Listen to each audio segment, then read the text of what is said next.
বেনাপোল দিয়ে গত ৪ মাসে ভারত থেকে ১৮,৮০০ মেট্রিক টন চাল আমদানি করা হয়।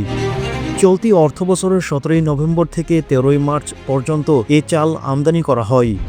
দেশের চালের বাজার স্থিতিশীল রাখতে খাদ্য মন্ত্রণালয় থেকে অনুমোদনপ্রাপ্ত ৯২টি আমদানিকারক প্রতিষ্ঠান শুল্কমুক্ত কোটায় এ চাল আমদানি করে। তবে ভারত থেকে চাল আমদানি অব্যাহত থাকলেও দেশের বাজারে দামের উপর কোনো প্রভাব পড়ছে না।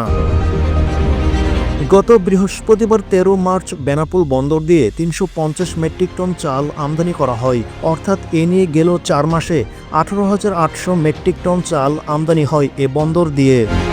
খাদ্য মন্ত্রণালয়ের উপসচিব মোহাম্মদ আরিফুল ইসলাম স্বাক্ষরিত গত ৬ মার্চ এক বিজ্ঞপ্তিতে বলা হয়, বেসরকারিভাবে নন বাসমতি সেদ্ধ চাল ও আতপ চাল আমদানির জন্য বরাদ্দপ্রাপ্ত প্রতিষ্ঠানগুলোর অনুকূলে এলসি খোলার সময়সীমা আগামী ১৫ই এপ্রিল পর্যন্ত বৃদ্ধি করা হলো।